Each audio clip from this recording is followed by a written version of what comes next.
Last week I watched as Syntagma Square in the centre of Athens became an anarchists and protesters theme park. At one end is the Parliament building, where the guards perform an extraordinary slow-motion march, wearing white tights, a white skirt, a white blouse with very full sleeves, an embroidered vest, red cap and shoes with big pom-poms. Manly is not the first word that comes to mind.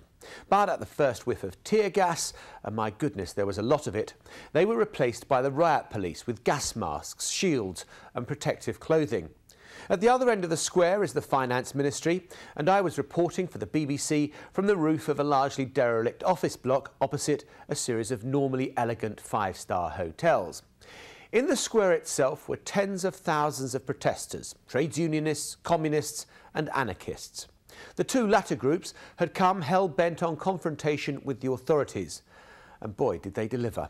For hour after hour, they hurled rocks, blast bombs and Molotov cocktails at the police, and in reply came the tear gas, pepper spray and stun grenades.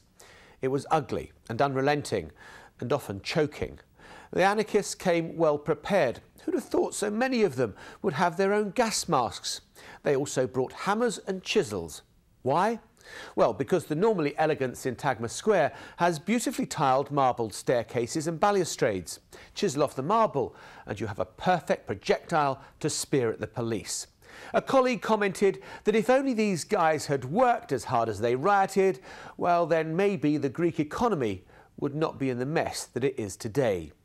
The anger felt in Greece over the latest austerity programme is widespread. Polls suggest that some 80% of Greeks oppose the measures that have now been adopted. The economy is tanking, businesses folding, social services are being cut and taxes are going up relentlessly, all in the name of cutting the deficit. But back to Syntagma Square and my anarchist theme park. After 2 days and nights of rioting, the protest was over. The following morning, all was calm again. Tourist buses stopped outside buildings newly burnt out by the looters. Glaziers swarmed over the square, measuring up windows, and stonemasons will have months of work ahead restoring marble facades. At least some parts of the Greek economy are set to receive a boost. This is Jon Sopel for CBS News in London.